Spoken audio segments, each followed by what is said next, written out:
Okay. You should be getting also my video transmission, and I hope the sound is of good quality. So I still see a few people are joining, but the numbers are stabilizing, so I think it's a good sign to start. Before I proceed, I just wanted to mention that we will have a similar webinar session tomorrow dedicated to Latin America, so the Latin market. And the runtime of the webinar will be 4 p.m. British Standard Time, and then respectively in the other time zones. So you may sign up for that one if you haven't yet. And probably without further ado, I would like to proceed at this point. This particular webinar we could consider a first annual update of its kind. So first time we have presented our China agent market research last year, roughly around similar time of the year. And we decided to do an annual update due to popular demand. So this year we are bringing an annual update enriched by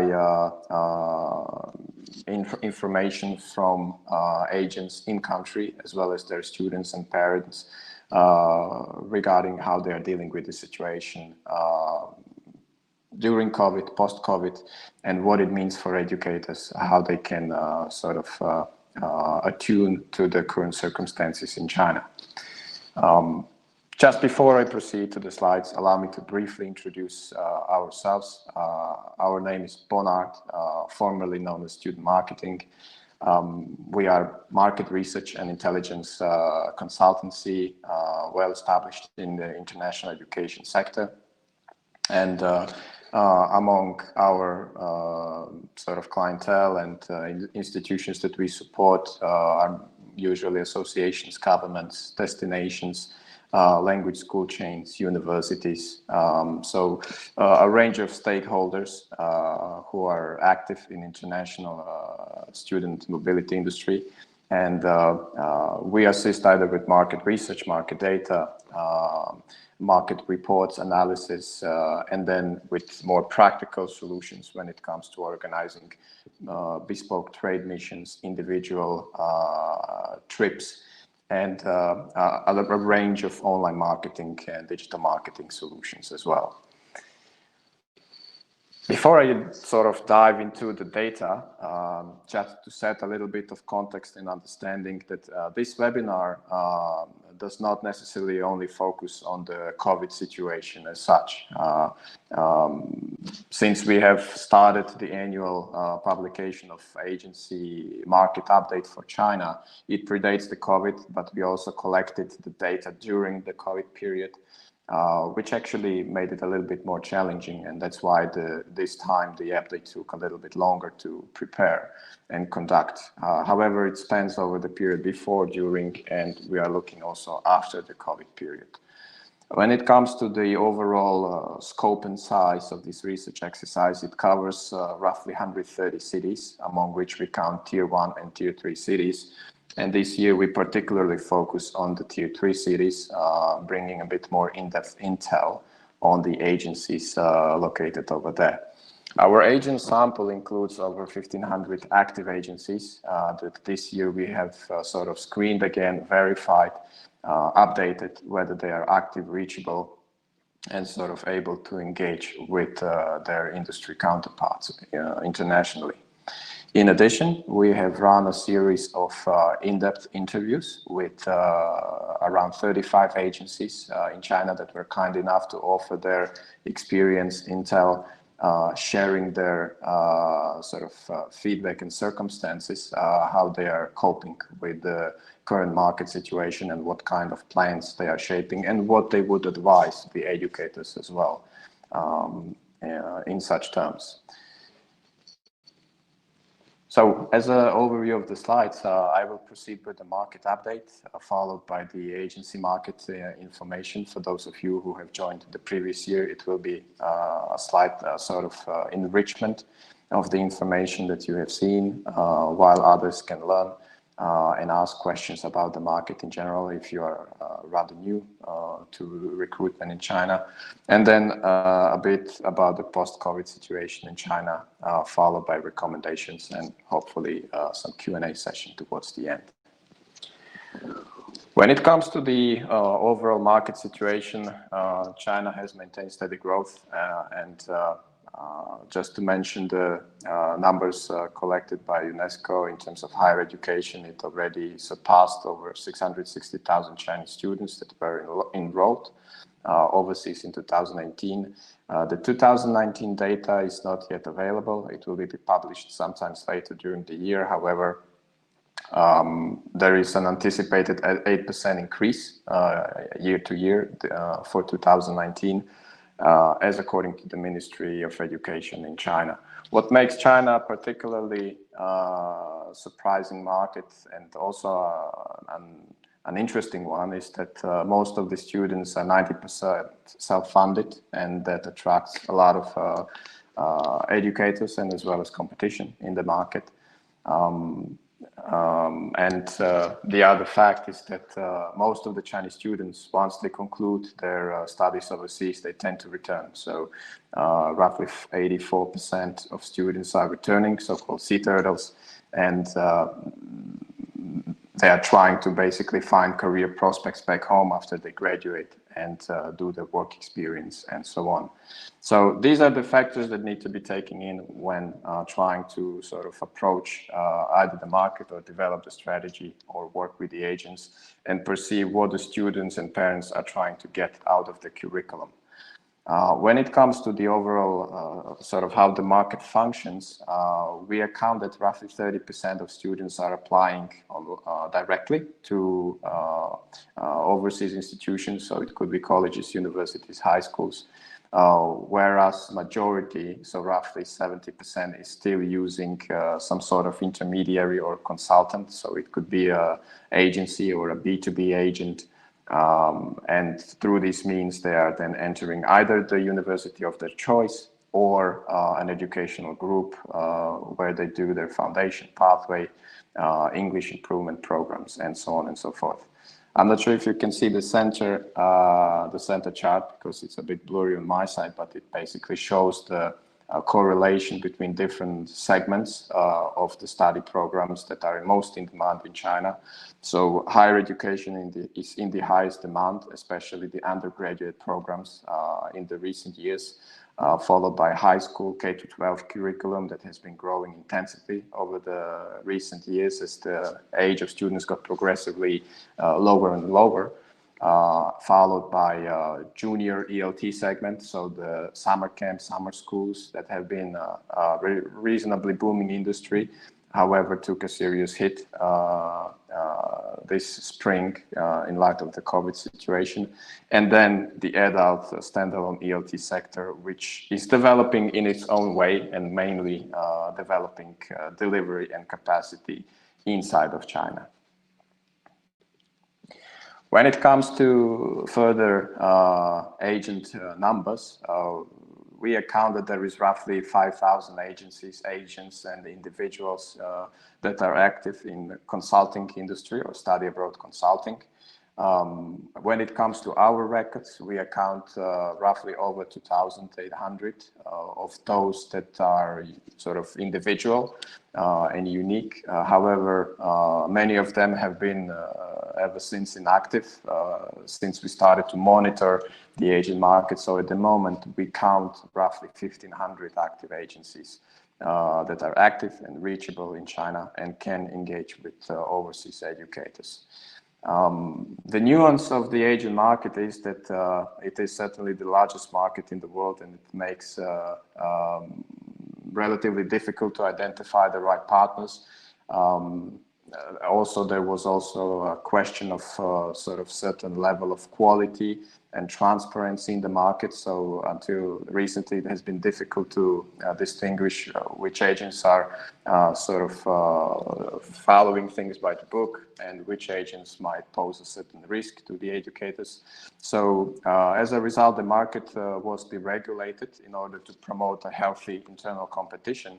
which basically increases the quality of delivery, the quality of service of the agencies. And for many, especially younger, smaller agents, this was a much needed stimulus in order to either sort of break away from the bigger chains and carve out some of the market niche for themselves, or to have easier access to the media, to advertisement, because up until then they had to operate in a little bit of shady area if they were not Ministry of Education licensed. So the market is constantly changing, and it is still growing, in fact, and that is surprising, as the sort of the overall student numbers started to taper off in recent years, as the economy is slowing down and the demographics are changing and the population is aging, but the aging market sort of still is growing in healthy numbers. And that's an interesting development, how the market will change for the future. But we expect a fair amount of consolidation, and that many of agencies will sort of either join the bigger agency or B2B networks, or will cease working as a firm, but more transition to studios or individual counselor model to save on the operational costs. When it comes to the agency's distribution, perhaps allow me to briefly comment this map that we have prepared for you to better visualize where the agencies are located. It displays 1,538 agencies, but we could not capture all the smaller tier 4 and tier 5 cities, so only tier 1 to 3 cities are displayed. You basically see the correlation of and distribution of agencies per city tiers on the respective charts on the left. So tier 1 cities are traditionally most populated in terms of agencies. However, there is a fair share of agents now operating, especially in the new tier 1 cities and the tier 2 cities, and the tier 3 cities have been also showing a lot of dynamics when it comes to development of agent market recently. Here you will see sort of a list of all the agencies in the respective cities. So you will see that there is a sort of disproportion between how many there are in Beijing, Shanghai, and then in combination of Guangzhou and Shenzhen, as the city have proximity and they almost form a cluster. And then the new tier 1 cities, which have agencies in sort of lower dozen, followed by the remaining cities. Then when it comes to the cities that are tier 3 cities, so not yet so economically developed as the new tier 1 or tier 2 cities, such as Hangzhou, Wuhan, Xi'an, then these cities are, there is many of them, that's one fact, and then there is not that many agents in them in particular. So it prompts a lot of market coverage, a lot of geographic coverage, if one wants to sort of cover the market broadly and develop partnerships outside of the traditional destination. So we know that from experience, all the major workshops and events are happening in roughly those list of the first 15 cities, and they tend to sort of cycle and rotate. But one can actually go further into the market and visit those 3 cities where there are now agencies to be found and partnerships can be established. Looking forward at the tier 3 cities in particular that I just mentioned, here you can see where they are predominantly located and the agency numbers over there. So you will find cities that basically have only 2 to 3 agents, but some of them actually have as many as 15, 17, and it gives you a perspective which cities you can focus on if you are deciding where to make your next stop once the situation allows to travel to the market more frequently. Finally, looking at the sort of density of agencies per province, here you will see the provinces that are in the dark blue. They basically account for the largest number of agents. And Guangdong province is surprisingly the province that is most densely populated with agents. So cities of Guangzhou and Shenzhen account for more than a half of that. And then the cities along the coast contribute to the numbers. So this is certainly a province that should be on the radar for educators. And then traditionally, provinces like Shandong, with its capital of Jinan, is another very densely populated province with a lot of population density. Many million people live there, and this prompted also a development of a more significant agent market over there.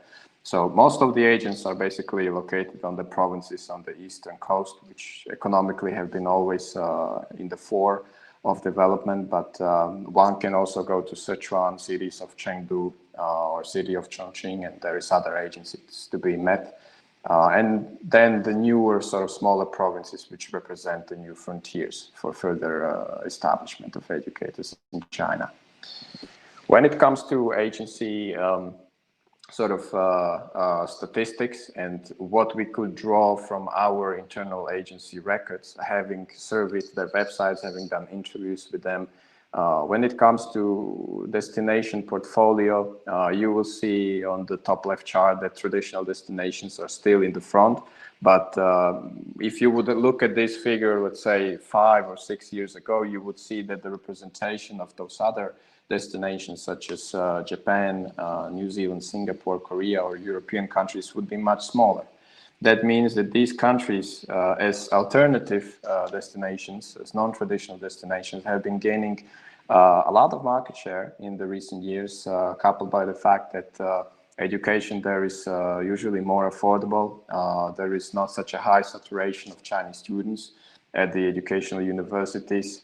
There is also stimulus and incentive to bring more Chinese students to these destinations, or logistically they're within easier reach. So the landscape is shifting, and traditional destinations are sort of starting to lose a certain amount of market share towards this other destination, which is certainly good news for Japanese, Korean universities, or even European ones.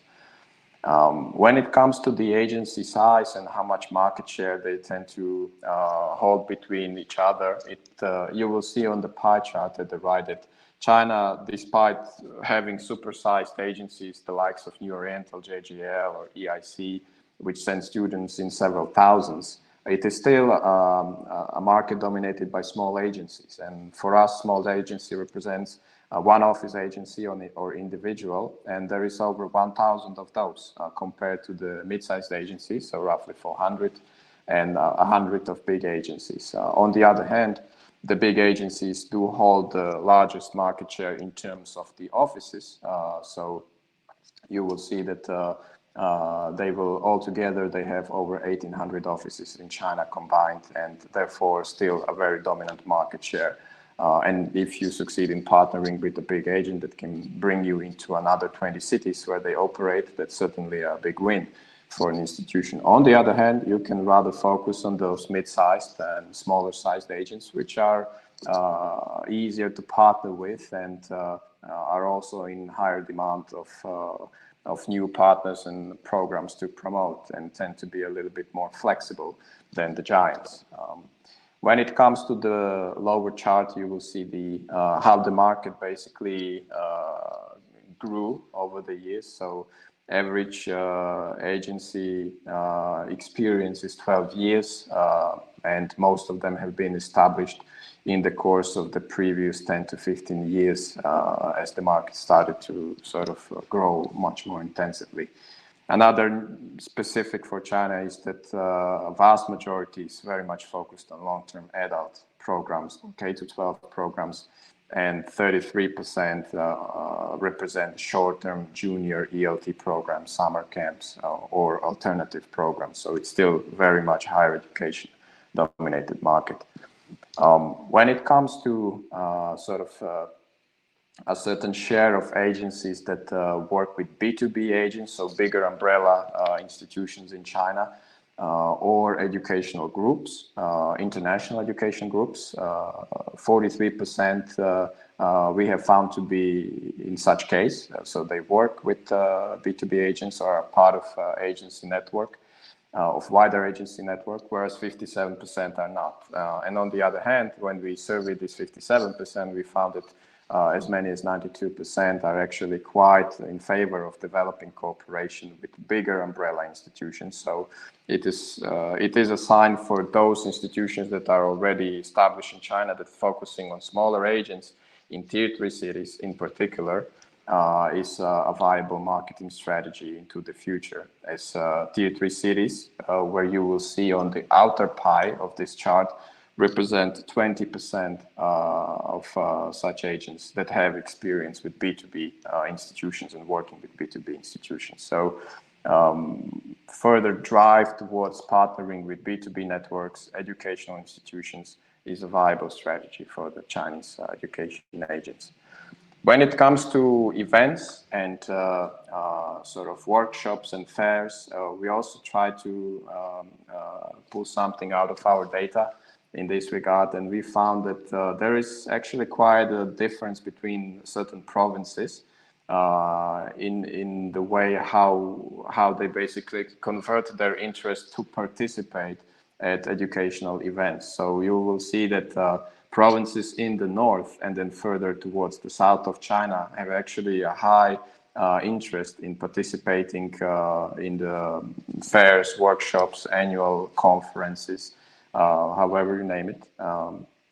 On the other hand, agencies along the coast in the central regions of China seem to be less interested, and that is usually the reason because a lot of educational events are happening there. They seem to be the most preferred destinations where to hold missions and events, and for events organizers like us, it makes it more difficult to recruit them. So the interest rate then sort of tapers off significantly how you look at certain provinces, and it also gives an idea of which provinces should be prioritized for holding events in the future, for example. The total participation rate from interest to attendance is usually 26%. So 26% agencies convert after getting an invitation and being encouraged to participate in educational events. The highest in demand are usually those that are based in new tier 1 cities, where those from tier 3 cities are more difficult to invite because of operational or language challenges, or they are not as accustomed. On the other hand, they tend to be the ones that are initially most interested, but are then difficult to sort of convince and make sure that they actually appear and attend. We also looked at whether the size of agencies matters when it comes to participation, and we found that actually middle and small-sized agencies are more likely to participate, whereas big agencies, it's a little bit of 50-50 whether they will attend or not eventually. And an interesting correlation was drawn on the chart below, where you will see how an agency age correlates with their interest to participate at educational events. And we found that agencies that are in the bracket of, let's say, 16 years of age to 8 years of age, so let's say mid-aged, are agencies that tend to be most interested to participate in bigger events or attending the trade missions workshops, whereas agencies that are smaller, so 4 to 7 years or even less, the interest tends to be lower. So they perhaps usually don't have enough capacity or enough people to participate. And then agencies that are big, on the other hand, and much older, are also difficult to invite. But other than that, it's a good segment for agents that are mid-sized, mid-aged, and usually based in those tier 3 cities that tend to have a good sort of mix of indicators when it comes to meeting educators, partnering with educators, and attending overseas events. I just want to sort of emphasize that the questions are welcome during the course of presentation, and as I proceed over the slides, feel free to leave a question in the chat or in the questions tab, or to take a poll, and we would be happy to then share the results with you as well, and answer the questions at the end of the presentation. When it comes to the market situation in general at the moment, and from here on, I'll try to focus a little bit more on the COVID situation and what the agencies are dealing with. To give you sort of the general context, the economy of China certainly took a large hit, being the first country to suffer the pandemic. And now on the road to recovery. So the growth rate in the first quarter was actually negative. Economy has shrunk, whether it's GDP or whether it's the manufacturing index. And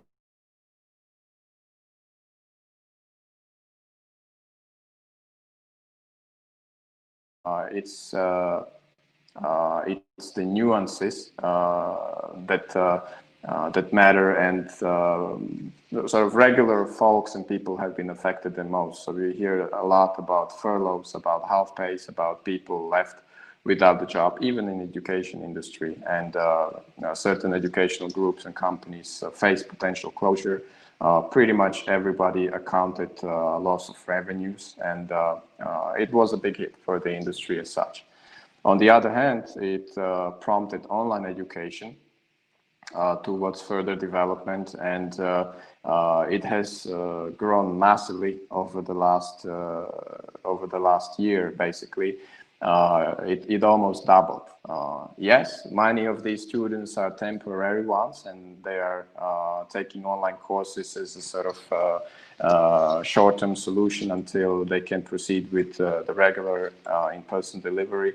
But it has spurred a digital online learning revolution in China that has been already building up in the recent years. As you will see, there is 423 million learners, online learners in China already, and it's a significant industry already, but this has ushered the pace even further, and basically giving prospect to educators to establish their online platforms in China. If you would ask us whether this strategy is viable in the long term or whether it will pay off, we are a little bit skeptical. Having the experience from the market, having talked to students, parents, study abroad counselors, we hear feedback that students and parents have been preparing for their study overseas experience for many years. So if they are suddenly left with the choice to study online versus wait and see how things develop, there will be a certain share of students that will choose to transition to online platforms. But the majority of those that have shaped specific plans will rather wait until the situation is stable and they're allowed to travel and to commence their classes overseas. For them, it's not just about studying, it's about immersion, it's about experience, and all these things cannot be replicated in online fashion or online delivery. So despite the market has grown, the trend itself does not necessarily change. It gets augmented, and there will be a shift in the delivery and the platforms and channels, but the demand for study abroad will remain, and it's something that I will comment towards the end. Travel restrictions are still in place, so temporarily there is a travel ban prohibiting foreign arrivals, even though in some cases it is allowed through fast-track programs that some countries have successfully put in place. But other than that, the travel as such is very restricted. The airlines operate on only one flight per week per route. And that makes it any kind of volume or significant travel in and out of China very challenging.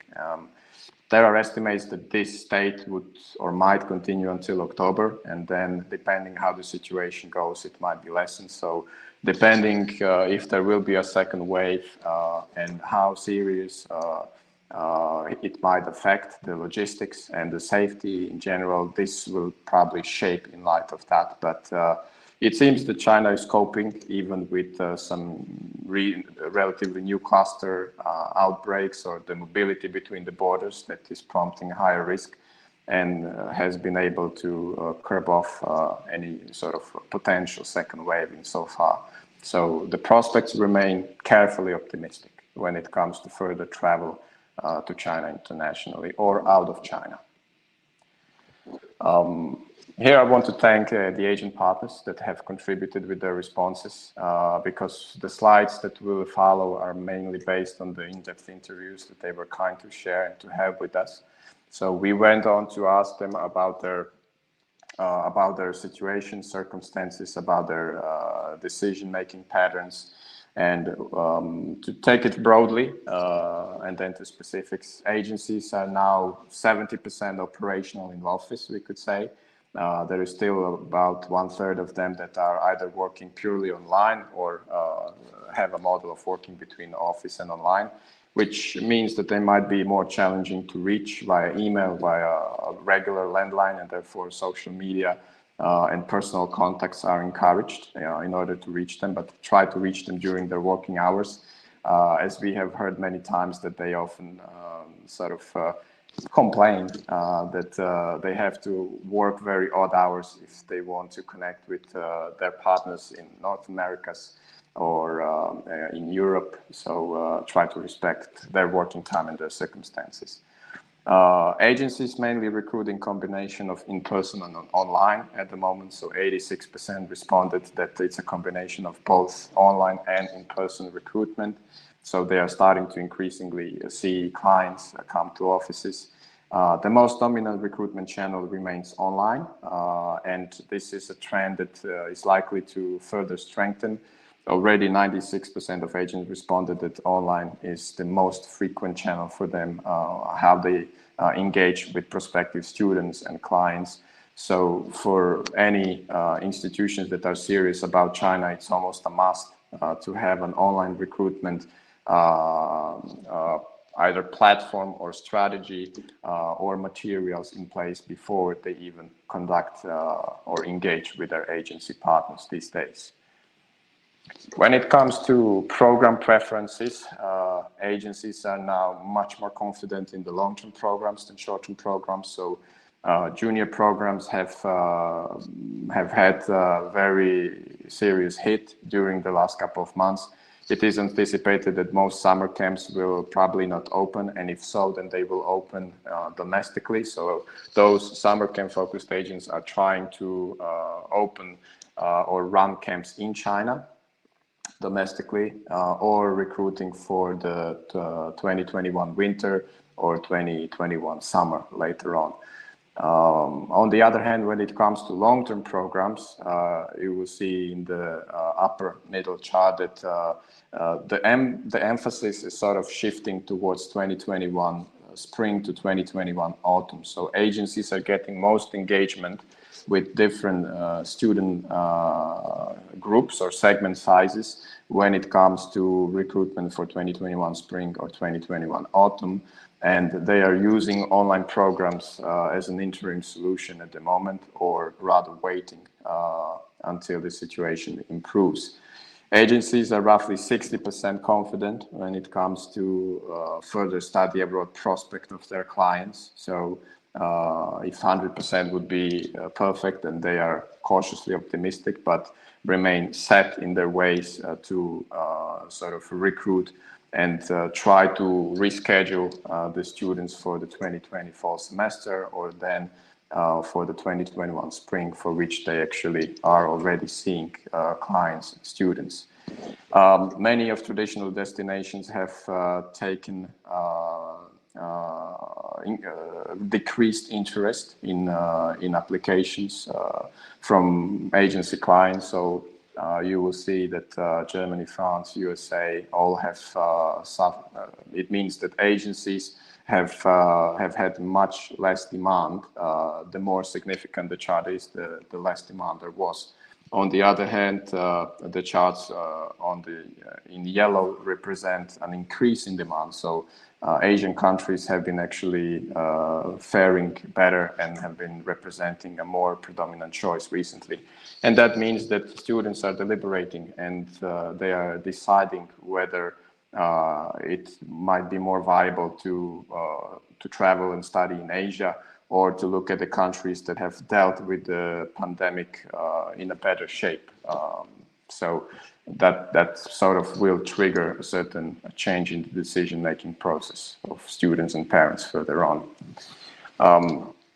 Here I'll comment probably only the chart in the middle, which shows the agency's demand and how it changed and was affected. So taking it from the top, 3.5% of agencies are receiving almost the same amount of students as before. So it's probably relatively okay for them and not as affected. On the other hand, 35% are receiving less students than before. And as many as half of agents are getting requests on a very rare basis. So this tends to sort of contribute to the majority of agents are certainly seeing less students. There is also a number of agencies, 7% precisely, that have received 0 students and are in very difficult situation and shape. When it comes to things they crave or anticipate from educators these challenging times, it would be certainly more online meetings, more training to bridge the period, creative strategies or creative incentives with discounts, with flexibility of booking terms, so no deposits, free cancellations, and all that helps them to convene a more user-friendly message to their clients. A lot of things are being debated, such as safety or student discrimination overseas. So always sensitive topics when it comes what has been recently the sentiment towards Chinese students, and China's stance of agencies and associations, governments is always sensitive in this regard. So it's important to project the image of being very China-friendly and very welcome to Chinese students, as it has been a very sensitive period for the parents, especially of students that have been already overseas and forced to deal with the situation there. If I should somehow conclude and condense the message that this annual update would give you, I would recommend for all educators that want to remain serious about recruitment in China is to certainly spend the time and dedicate a proportion of budgets towards online resources and digital marketing strategy. The trend will only continue, and I think the pandemic situation has taught the agents not to be over-reliant on traditional recruitment methods, and that they need to modernize and digitalize. So it will actually help educators in their recruitment efforts and agencies in co-branding, in sort of a wider reach towards the students. On the other hand, institutions should be also sensitive towards this, because should an educator go very heavily into direct recruitment in China, agencies tend to feel antagonized, because especially with online programs, their value seems to be sort of watered down, and they don't have that much added value for counseling students for online programs if a parent can access and ask the institution directly. So this needs to be taken carefully, and the educators that have successfully pivoted to online programs need to approach their agent partnerships carefully if they plan to deploy B2C recruitment strategies in China. Emphasizing safety regulation standards or certain China friendliness in all the communication and materials further on is a must, especially these days when it's a very sensitive period, and it can really discourage a parent or an agent to promote a certain destination or a certain institution, depending how they try to position their communication strategy. So it matters even more these days than pre-COVID. When it comes to planning the travel to China, it's probably the big question for this year, and we actually asked in the poll as well. We would like to know your opinion, but we are cautiously optimistic about October, that this might be the tipping point where the situation will be relatively under control for a good number of previous summer months. Restrictions will be lowered, more airlines will start to operate more frequently because they have to. They're suffering, as you watch the news a lot. And overall, this should allow a feasible period to travel to the market again. Of course, the travel ban is still in place and the quarantine, but progressively these regulations might be softened by that time. And for educators looking to sort of either dedicate a certain budgets or return and plan their calendars for recruitment in China, October onwards could actually represent the start of the 2020 to 2021 recruitment season. So not as early as usual. Then looking for mid-sized, mid-agencies from tier 3 cities, according to our data and our experience, seems to be a viable strategy going forward. So instead of establishing too much in the tier 1 cities or the tier 2 cities, which are also becoming very competitive already, the tier 3 cities are a viable choice for the future. Geographically, it's a challenge because there is many and there is not that many agents in each of them. So a certain capacity and time needs to be left and factored in when planning the trips and doing the research on these cities and agencies. Flexible booking terms and discounts are actually encouraged.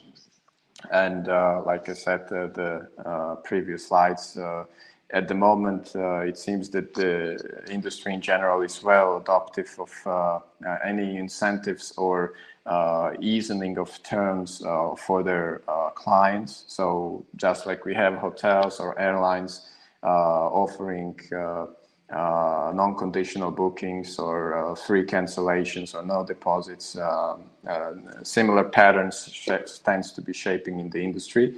And we see good outcomes of educators that have adopted these methods in China and prompting positive feedback from their agent counterparts. In the meantime, what remains is to maintain the contact online with the agencies, obviously more than before, and time can be well spent in developing their online recruitment and online digital strategies to supplement future in-person recruitment and travel to China. When it comes to online education, we believe it is not necessarily representing a feasible long-term solution.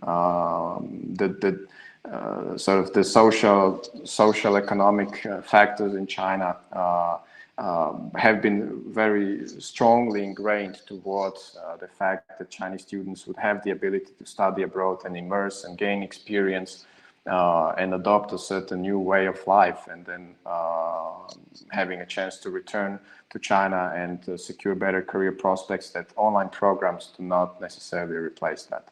And certainly the market will continue to grow, and there is a huge advantage to in online education to families that are of lower income or don't have necessarily the means to send their students overseas physically. But those that have the means and those who have planned for it long term, we believe that they will remain firmly set in their decision to go abroad as soon as the situation allows. And so seems to be the pattern of agencies mirroring it, because it seems agencies are not necessarily changing or heavily adopting online programs. They are rather waiting and trying to maintain the funnel of students and parents and customers they have as soon as the situation allows them to travel. So in a way, it's optimistic. However, it will still take certain time until the mobility can resume, and until then, educators may supplement that with temporary online delivery and put in place digital recruitment strategies and so on. When it comes to these particular areas of expertise, we are basing it on our research, we are basing it on our previous services. So whether it is sort of organizing trade shows, trade missions, road shows, individual meetings or trips to agencies, we have good experience with that in China. We have facilitated such services for our clients in the past. So here is just a quick snapshot of how we tend to proceed, identifying a certain core of suitable agents, conducting in-depth interviews and ensuring there is a suitable match, and then proceeding to arrange the appointments either for individual format or inviting the agents to a trade mission This is one of the areas that we specialize in China. And further on, digital marketing, especially in the non-Western platforms, such as Chinese digital universe, can be challenging for educators as well. We very well know it because we have tried it, we have done it for our clients, and it takes a lot of time and approvals and regulations to get the platforms approved and settled. And then the whole translation needs to be done, and the keywords are different, and everything needs to be optimized towards the mentality of the students and parents. So it's a relatively difficult process. It's good if you have someone experienced in the team, or if you can outsource it to specialized consultancies, and that is one of the areas that we assist educators with this particular channel as well. That's just to indicate some of the areas where we can assist educators that are either looking to return to the market or to leverage their recruitment channels online and put in place a digital strategy that can help them to access those other 30% of the students that are increasingly booking directly with the institution. So our team is actually glad to help in that regard. And here's the snapshot of our team in China. So it's all professionals from the international education, marketers, researchers, event organizers. We have a decent local team of experienced people that can facilitate the needs of individual educators, and are happy to help either with answering the questions or providing further intelligence. I believe I have reached the end of my presentation, so I want to firstly thank you for your patience. And if we have any questions in the comments in the meantime.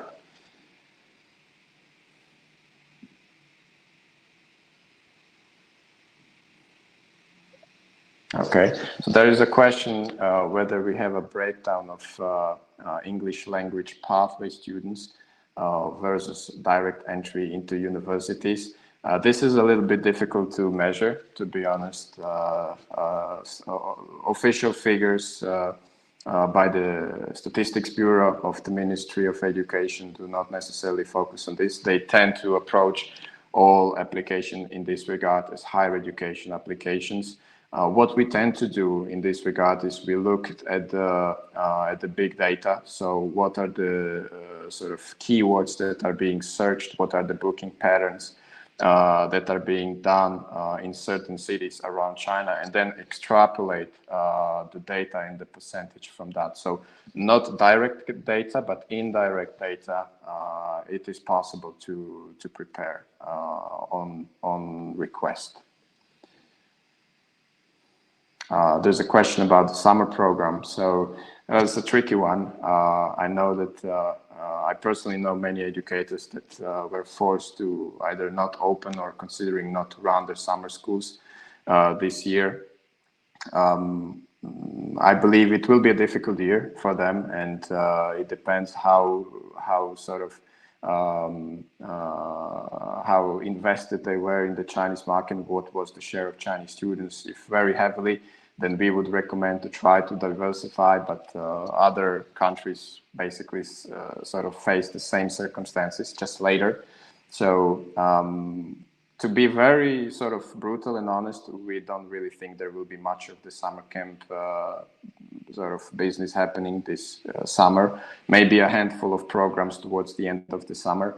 If you have students, or if you have capacity to run the camps in later months towards the August, you may get some groups, but it still remains very unpredictable whether the parents will travel. Like, if you would ask any parent right now if they are looking forward to send their kids to summer in UK or USA, you'll probably get a negative response right away. So to be very brutal and very honest, we believe there won't be much, if any, summer business this year. And institutions should try to hibernate as much as they can, to try to save as much costs as they can, rather than hoping to get a few students and incur the costs, because we know the costs are oftentimes fixed, but it depends how much volume you get during the summer to sort of make a certain return on that, and we just believe the ROI will not be feasible this year for the summer camps. Okay. Then there's a question about the winter camps. We are certainly more positive about winter camps, as we are seeing increasingly from the conversations we have had with the agents that they are receiving inquiries for the winter camp. So parents that could not send their kids for the summer camp, they probably will be thinking to send their kids for the winter camp, even though it is not the same experience as we know. But as long as the situation allows, and in China usually the winter camps happen between January, February, depending on the date of the Chinese New Year festival, then we actually would advise educators to prepare for the winter camp 2021 season, as that might be the first bookings that you will be actually getting for the 2020 to 2021 summer season. Yes, this is being recorded, and a recording will be shared together with the slides. That's just a question to that. There's a question whether the Chinese students mind about online pathways, since many universities have announced that the fall term will be online. I would say students that are already enrolled and in the process, they will go with it. They don't really have much chance. Students that were in the process of shaping their decision and sort of during or before the pandemic hit, they will probably wait, and they will rather wait and deliberate to sort of start their tuition in person overseas rather than join online pathway programs. So far, from our experience, and we are actually helping a few educators to establish online pathways in China, agencies do not seem to be the best source. Like I said, it's a sensitive area for them. And there might be a better success with approaching educational groups. So local educational groups in China that have relationships with the local schools and sort of are in need of developing a domestic curriculum that prepares students overseas. In that regard, an online pathway can work, because students can start doing online pathway in China while they're completing their high school senior years and preparing for their overseas programs. And it actually might enrich their chances to get into overseas schools. One more important fact that I should mention is that let's not forget that there is roughly 240,000 Chinese students that have opted out from Gaokao this year, which means that they have no prospect of getting into a Chinese university, and they have no chance to take the Gaokao. So that means they are forced to wait and to resume their studies as soon as they are able to travel, or to apply for an online pathway or other means of online delivery programs. So these kind of students might represent a suitable target audience, and it sort of they can be accessed through high school counselors of local international schools or private schools, and some agencies also have relationships with them, as well as educational groups. So it's important to look creatively at the right market segment of students.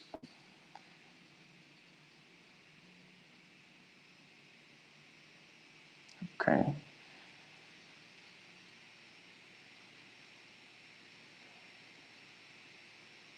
Whether we expect agencies in China to close due to the fallout from COVID, yes, we believe inevitably some will run out of business, especially it's like with the rest of the industry. The big guys will survive because they have easier access to credit, they are better capitalized, and they will most certainly downsize. And we have already seen even massive layoffs of staff and counselors.